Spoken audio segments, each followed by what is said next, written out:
Hello friend, फिर से बहुत बहुत स्वागत है आप सभी का आपका अपना ही यूट्यूब चैनल मेजर टारगेट पर। तो प्यारे बच्चों, आज के इस वीडियो में हम लोग क्लास 10 के सामाजिक विज्ञान यानी कि सोशल साइंस के अति महत्वपूर्ण विविध ऑब्जर्व क्वेश्चंस को पढ़ने वाले हैं, जो आपके फाइनल मैट्रिक बोर्ड परीक्षा 2026 के लिए काफ़ी महत्वपूर्ण है।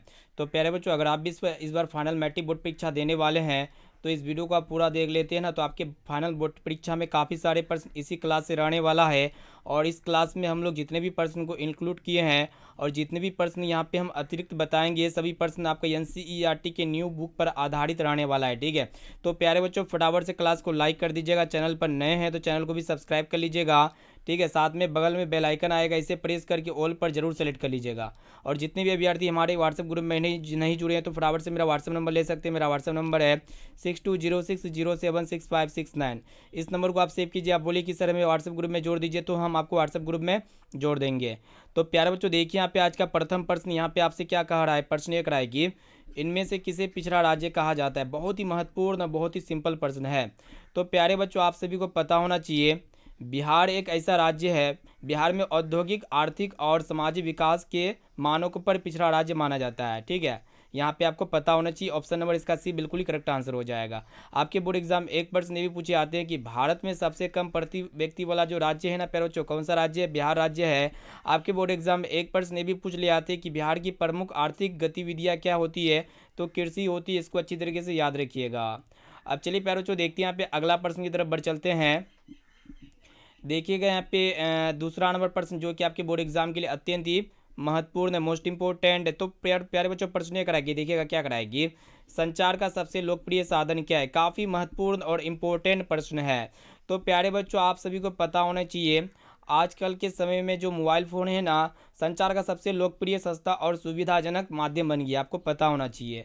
इसलिए संचार का जो सबसे लोकप्रिय साधन क्या हो जाएगा प्यारे बच्चों? मोबाइल फ़ोन हो जाएगा। ऑप्शन नंबर डी इसका बिल्कुल ही करेक्ट आंसर हो जाएगा। आपके बोर्ड एग्जाम में एक प्रश्न ये भी पूछ ले जाते हैं कि भारत में सबसे पहले मोबाइल सेवा कब शुरू किया गया था? तो 1995 ईस्वी में शुरू किया गया था। अब आइए प्यारे बच्चों, देखते हैं यहाँ पे तीसरा नंबर प्रश्न यहाँ पे आपसे पूछा जा रहा है कि इनमें से किसको प्राथमिक क्षेत्र कहा जाता है? तो बहुत ही महत्वपूर्ण और सिंपल प्रश्न है। तो कृषि क्षेत्र को हम लोग क्या कहते हैं? प्राथमिक क्षेत्र कहते हैं। इनके अंतर्गत क्या क्या आते हैं? मत्स्य पालन, वानिकी और खनन आते हैं।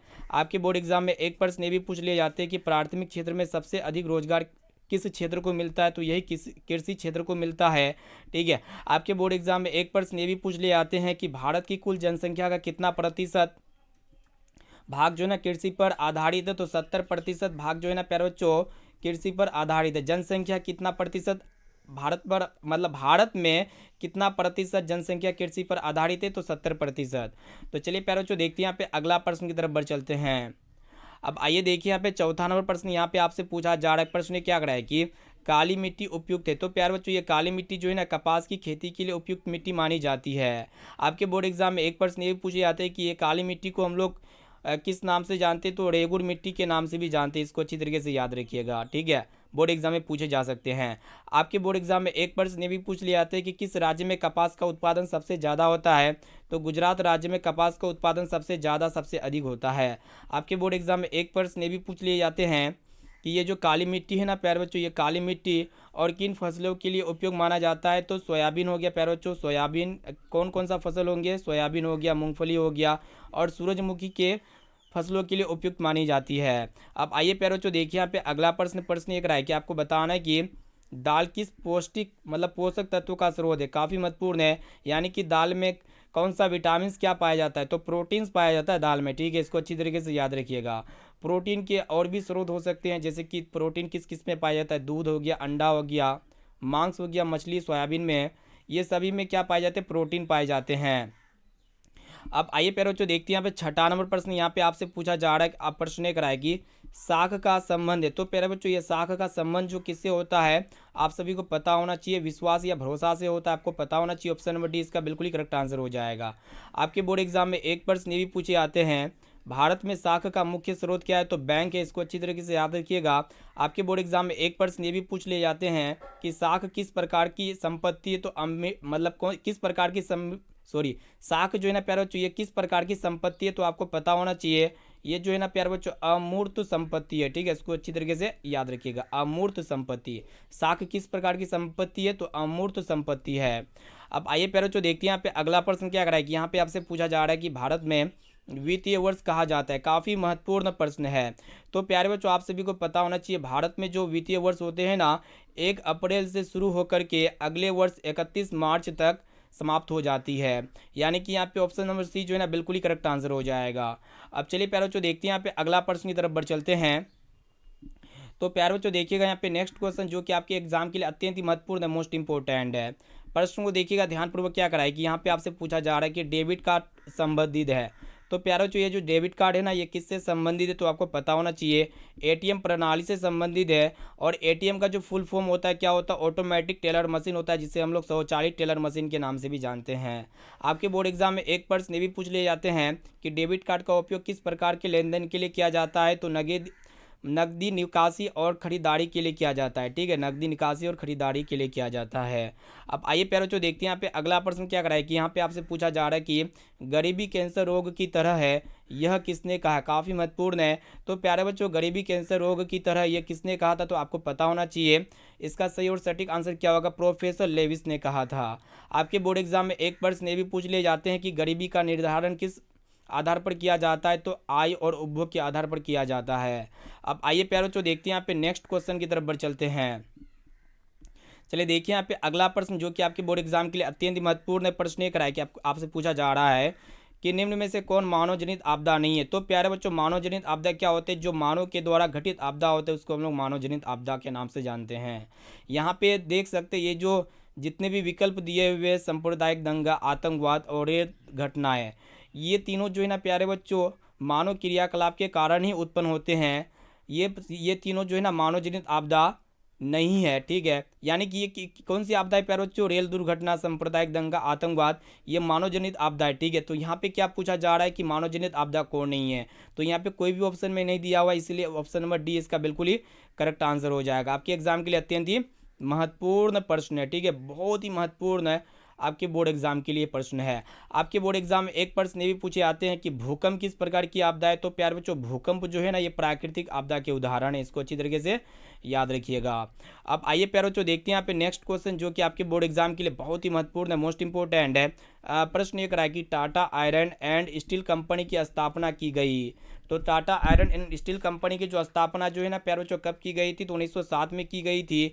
आपके बोर्ड एग्जाम में एक प्रश्न ये भी पूछे आते हैं कि ये Tata iron and steel company का नाम पहले सॉरी प्यारे बच्चों यहाँ पे प्रश्न ये कराए कि यहाँ पे देखिएगा ये तो प्रश्न हम आपको बता दें कि Tata iron and steel company की स्थापना कब की गई थी, 1907 में की गई थी। आपके बोर्ड एग्जाम में एक प्रश्न ये भी पूछे आते हैं टाटा स्टील का मुख्यालय कहाँ है। ठीक है, तो टाटा स्टील का जो मुख्यालय है ना प्यारे बच्चों कहाँ पे है, आपके एग्जाम में पूछे जाएंगे तो मुंबई हो जाएगा। ठीक है, आपके बोर्ड एग्जाम में एक प्रश्न ये भी पूछ लिए जाते हैं कि टाटा स्टील का पहला इस्पात संयंत्र कहाँ स्थापित किया गया था।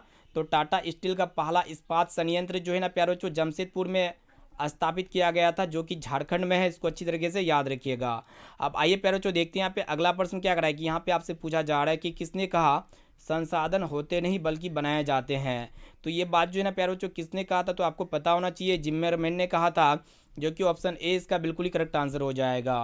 अब चलिए प्यारे बच्चों देखते हैं यहाँ पे अगला प्रश्न की तरफ बढ़ चलते हैं। देखिएगा यहाँ पे नेक्स्ट क्वेश्चन यहाँ पे प्रश्न एक रहा है कि काफ़ी महत्वपूर्ण प्रश्न यहाँ पे आपसे पूछा जा रहा है कि इनमें से कौन सा संस्थागत वित्त का साधन है। तो संस्थागत वित्त का साधन इनमें से कौन सा विकल्प से हो जाएगा। तो ये व्यावसायिक बैंक जो है ना ये संस्थागत वित्त का साधन है, जो कि ऑप्शन सी में आपका दिया हुआ है। सी वाला विकल्प बिल्कुल ही करेक्ट आंसर हो जाएगा। अब आइए प्यारे बच्चों देखते हैं यहाँ पे अगला प्रश्न क्या कराए कि यहाँ पे आपसे पूछा जा रहा है कि राष्ट्रीय विकास परिषद का गठन कब हुआ था। ठीक है, तो राष्ट्रीय विकास परिषद का जो गठन हुआ था ना प्यारे बच्चों ये कब हुआ था, 1952 ईस्वी में हुआ था। आपके बोर्ड एग्जाम में एक प्रश्न ये भी पूछ लिए जाते हैं, ये जो राष्ट्रीय विकास परिषद है ना इसका अध्यक्ष कौन था प्यारे बच्चों, तो प्रधानमंत्री होता है, इसको अच्छी तरीके से याद रखिएगा। अब चलिए प्यारे बच्चों देखते हैं यहाँ पे नेक्स्ट क्वेश्चन की तरफ बढ़ चलते हैं। तो प्यारे बच्चों देखिए यहाँ पे 15 नंबर प्रश्न जो कि आपके बोर्ड एग्जाम के लिए बहुत ही महत्वपूर्ण मोस्ट इंपॉर्टेंट है। यहाँ पे आपसे पूछा जा रहा है कि सविनय अवज्ञा आंदोलन किस यात्रा से शुरू हुआ था। ठीक है, तो ये सविनय अवज्ञा आंदोलन जो हुआ था ना प्यारे बच्चों 1930 में हुआ था, और किस यात्रा से शुरू हुआ था, तो दांडी यात्रा से शुरू हुआ था, जो कि ऑप्शन सी में बिल्कुल ही करेक्ट आंसर हो जाएगा। ठीक है, सी वाला विकल्प काफ़ी महत्वपूर्ण है, बहुत ही महत्वपूर्ण प्रश्न है। इससे रिलेटेड एक प्रश्न ये भी पूछ लिए जाते हैं कि दांडी यात्रा कितने दिनों तक चली थी। तो प्यारे बच्चों दांडी यात्रा जो है ना ये 24 दिनों तक चली थी, और गांधी जी ने दांडी यात्रा के दौरान किस कानून का उल्लंघन किया था? तो नमक कानून का उल्लंघन किया था। इसको अच्छी तरीके से याद रखिएगा।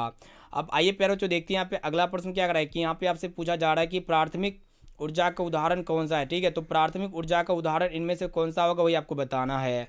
तो प्यारे बच्चों ये विद्युत यानी कि बिजली प्राथमिक ऊर्जा का उदाहरण यहाँ पे नहीं है पूछा जा रहा है। ठीक है, तो ये विद्युत जो है ना प्राथमिक ऊर्जा का उदाहरण नहीं है। इनके अलावा कोयला, पेट्रोलियम और प्राकृतिक गैस, ये तीनों क्या है प्यारे बच्चों प्राथमिक ऊर्जा का उदाहरण है।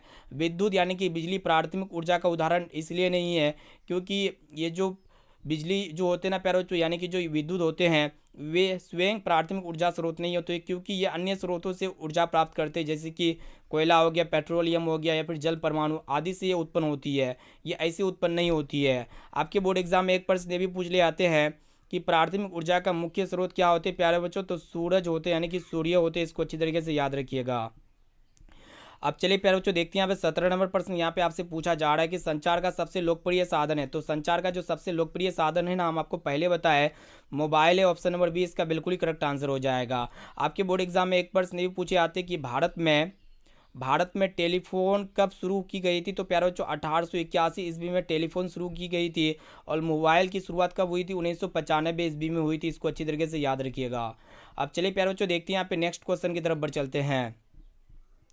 देखिएगा यहाँ पे नेक्स्ट क्वेश्चन क्या कराए कि यहाँ पे आपसे पूछा जा रहा है कि जवाहर रोजगार योजना कब लागू हुई? तो जवाहर रोजगार योजना जो लागू हुई थी ना कब हुई थी?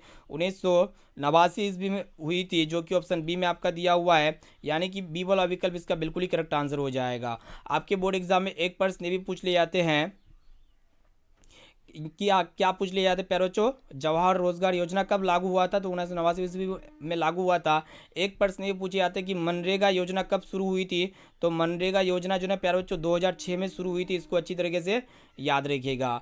और ये जो योजना है ना प्यारे बच्चों जवाहर रोजगार योजना, यह मतलब योजना ग्रामीण गरीबों को रोजगार प्रदान करने के लिए उद्देश्य से शुरू की गई थी। ठीक है, इसका मुख्य कारण क्या था? बेरोजगारी हटाना था। ठीक है, अब आइए प्यारे बच्चों देखते हैं यहाँ पे अगला प्रश्न क्या कराए कि यहाँ पे आपसे पूछा जा रहा है कि भारत सरकार ने सूचना का अधिकार अधिनियम कब पारित किया? ठीक है, तो भारत सरकार ने सूचना का अधिकार अधिनियम जो पारित किया था कब पारित किया था? 2005 में पारित किया था। ऑप्शन नंबर बी इसका बिल्कुल ही करेक्ट आंसर हो जाएगा। अब चलिए प्यारे बच्चों देखते हैं यहाँ पे नेक्स्ट क्वेश्चन की तरफ बढ़ चलते हैं। तो प्यारो जो देखिएगा यहाँ पे 20 नंबर प्रश्न क्या कराए कि यहाँ पे आपसे पूछा जा रहा है कि भारतीय जनता पार्टी का चुनाव चिन्ह क्या है? काफ़ी महत्वपूर्ण है। तो भारतीय जनता पार्टी का जो चुनाव चिन्ह है कमल का फूल है। आपके बोर्ड एग्जाम में एक प्रश्न ये पूछे आते हैं कि भारतीय राष्ट्रीय कांग्रेस का चुनाव चिन्ह क्या है? तो हाथ का पंजा है। इसको अच्छी तरीके से याद रखिएगा। आपके बोर्ड एग्जाम में एक प्रश्न ये पूछे आते हैं भारतीय जनता पार्टी यानी कि बीजेपी की स्थापना कब हुई थी प्यारे बच्चों? तो 1980 में हुई थी। इसको अच्छी तरीके से याद रखिएगा। अब आइए प्यारे बच्चों देखते हैं यहाँ पे अगला प्रश्न क्या कराए कि मानव पूंजी के मुख्य घटक है। तो मानव पूंजी के मुख्य घटक क्या है?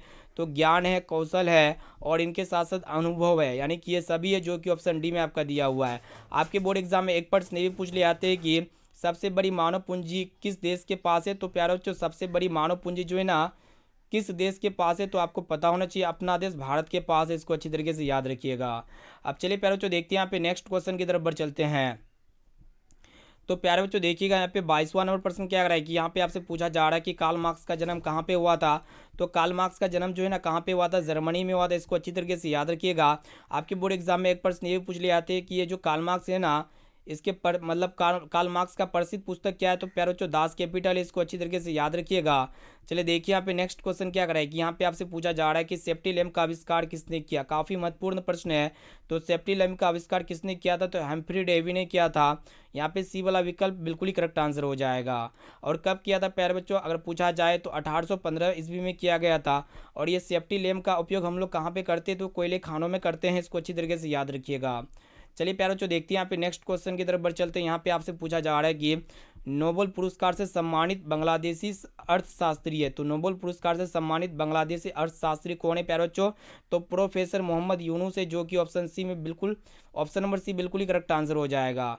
आपके बोर्ड एग्जाम में एक प्रश्न ये भी पूछ ले जाएंगे कि ये जो नोबेल पुरस्कार है ना प्यारे बच्चों, नोबेल पुरस्कार की शुरुआत कब हुई थी? तो आपसे पूछा जाएगा तो क्या आप बोलिएगा कि 1901 ईस्वी में हुई थी, ठीक है। नोबेल पुरस्कार की शुरुआत कब हुई थी?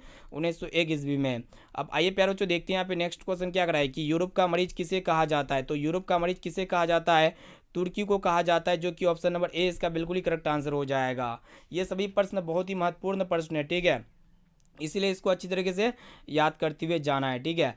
यहाँ पे चलिए प्यारे बच्चों अगला प्रश्न की तरफ बढ़ चलते हैं। एक एक क्वेश्चन को जो ना अच्छी तरीके से याद रखिएगा। यहाँ पे और एक प्रश्न बन सकते हैं कि यहाँ पे देखिएगा, इसमें और एक प्रश्न बन सकते हैं। प्रश्न क्या आपसे पूछे जाएंगे कि प्रथम विश्व युद्ध के समय तुर्की किसके पक्ष में था? तो जर्मनी के पक्ष में था, ठीक है। यानी कि जब प्रथम विश्व युद्ध हुआ था तो तुर्की किसके पक्ष में था प्यारे बच्चों? जर्मनी के पक्ष में था। इसको अच्छी तरीके से याद रखिएगा। अब चलिए प्यारे बच्चों देखते हैं यहाँ पे नेक्स्ट क्वेश्चन की तरफ बढ़ चलते हैं। चलिए देखिए यहाँ पे क्या कराए कि यहाँ पे प्रश्न ये कराए कि लिच्छवी गणराज्य भारत के किस राज्य में अवस्थित है। काफ़ी महत्वपूर्ण है। तो ये लिच्छवी गणराज्य भारत के किस राज्य में अवस्थित है? तो आपको पता होना चाहिए प्यारे बच्चों, अपना राज्य बिहार में स्थित है। लिच्छवी जो है ना प्यारे बच्चों, ये भारत प्राचीन का एक गणराज्य था जो वैशाली बिहार में स्थित है। बिहार में जो स्थित है, कौन से जिला में स्थित है प्यारे बच्चों? वैशाली जिला में स्थित है। और ये लिच्छवी गणराज्य जो है ना, एक प्राचीन भारत का एक गणराज्य था। लिच्छवी क्या था प्यारे बच्चों? प्राचीन भारत का एक गणराज्य था, जो कि कहाँ पे स्थित है? वैशाली में स्थित है, ठीक है, जो बिहार में होगा, ठीक है। अब चलिए प्यारे बच्चों देखते हैं यहाँ पे नेक्स्ट क्वेश्चन क्या कराए कि यहाँ पे आपसे पूछा जा रहा है कि भारत में अत्यंत विनाशकारी भूकंप कब आया था, ठीक है। तो भारत में अत्यंत विनाशकारी जो भूकंप आया था ना, कब आया था? 1934 ईस्वी में आया था। आपके बोर्ड एग्जाम में एक प्रश्न ये भी पूछ लिए जाते हैं कि भूकंप की तीव्रता का मापन जो किया था ना, किसके द्वारा किया था? तो रिक्टर स्केल के द्वारा किया था। इसको अच्छी तरीके से याद रखिएगा। आपके बोर्ड एग्जाम में एक प्रश्न ये पूछ लिए जाते हैं कि भूकंप के केंद्र को क्या कहते हैं? तो प्यारे बच्चों भूकंप के केंद्र को हम लोग क्या कहते हैं? अधिकेंद्र कहते हैं। इसको अच्छी तरीके से याद रखिएगा, बोर्ड एग्जाम में पूछे ही जाएंगे। अब चलिए प्यारे बच्चों देखते हैं यहाँ पे नेक्स्ट क्वेश्चन की तरफ बढ़ चलते हैं। यहाँ पे देखिएगा अगला प्रश्न क्या कराए कि यहाँ पे आपसे पूछा जा रहा है कि इनमें से कौन विदेशी ब्रांड नहीं है। तो प्यारे बच्चों विदेशी ब्रांड कौन नहीं है वही आपको बताना है। काफ़ी महत्वपूर्ण प्रश्न है। तो प्यारे बच्चों यहाँ पे देखिएगा जो टाटा है ना, यह एक भारतीय बहुराष्ट्रीय कंपनी है, ये विदेशी ब्रांड नहीं है। इनके अलावा हुंडई, फोर्ड और टोयोटा, ये तीनों क्या है प्यारे बच्चों? विदेशी ब्रांड है। आपके बोर्ड एग्जाम में एक प्रश्न ये भी पूछ लिए जाएंगे, ये जो टाटा समूह है ना प्यारे बच्चों, टाटा समूह की स्थापना किसने की थी? तो जमशेद जी टाटा ने की थी। इसको अच्छी तरीके से याद रखिएगा। अब आइए प्यारे बच्चों देखते हैं यहाँ पे अगला प्रश्न आपसे पूछा जा रहा है कि सर्वाधिक वर्षा होती है। तो सर्वाधिक वर्षा जो होती है ना प्यारे बच्चों, कहाँ पे होती है? मेघालय में होती, मानसीराम में होती है। और ये मानसीराम कहाँ पे है स्थित है प्यारे बच्चों? मेघालय में है, ठीक है। ये दुनिया का सबसे अधिक वर्षा वाला स्थान माना जाता है। आपके बोर्ड एग्जाम में एक प्रश्न ये भी पूछे जाते हैं कि चेरापूंजी जो है ना प्यारे बच्चों, चेरापूंजी कहाँ पे स्थित है? तो मेघालय में स्थित है। इसको अच्छी तरीके से याद रखिएगा। अब चलिए प्यारे बच्चों देखते हैं यहाँ पे अगला प्रश्न और लास्ट नंबर प्रश्न को देख लेते हैं। प्रश्न ये कराया कि आपसे पूछा जा रहा है कि भारत में योजना आयोग का गठन कब किया गया था। तो भारत में योजना आयोग का जो गठन किया गया था ना, कब किया गया था? 15 मार्च 1950 ईस्वी में किया गया था। इसको अच्छी तरीके से याद रखिएगा। आपके बोर्ड एग्जाम में एक प्रश्न ये पूछ लिए आते हैं कि योजना आयोग का स्थान किसने लिया था? तो नीति आयोग ने लिया था। और प्यारे बच्चों ये नीति आयोग की स्थापना कब हुई थी? तो 2015 ईस्वी में हुई थी, ठीक है। आपके बोर्ड एग्जाम में एक प्रश्न ये भी पूछ लिए आते हैं कि योजना आयोग का प्रथम अध्यक्ष कौन था? तो जवाहरलाल नेहरू था। इसको अच्छी तरीके से याद रखिएगा। तो यहाँ पे हम लोग फाइनली क्लास 10 के सोशल साइंस सामाजिक विज्ञान के काफ़ी महत्वपूर्ण 30 यहाँ पे ऑब्जर्व प्रश्न को देखे और इनके साथ साथ हम आपको एडिशनल प्रश्न, अतिरिक्त प्रश्न भी बताए, ठीक है। इसलिए यहाँ पे सभी क्वेश्चंस को अच्छी तरीके से याद कर लीजिएगा। अगर आपको जो भी प्रश्न याद ना होना तो उस प्रश्न को अपने नोटबुक में नोट करके जरूर याद कर लीजिएगा।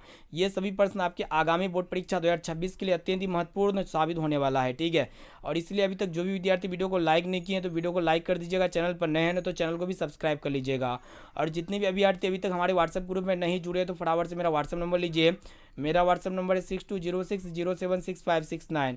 इस नंबर को आप सेव कीजिए। आप बोले कि सर हमें व्हाट्सएप ग्रुप में जोड़ दीजिए, तो हम आपको व्हाट्सएप ग्रुप में जोड़ देंगे। तो फिर मिलते हैं यहाँ पे अगले क्लास में। अभी के लिए इतना ही। Thank you.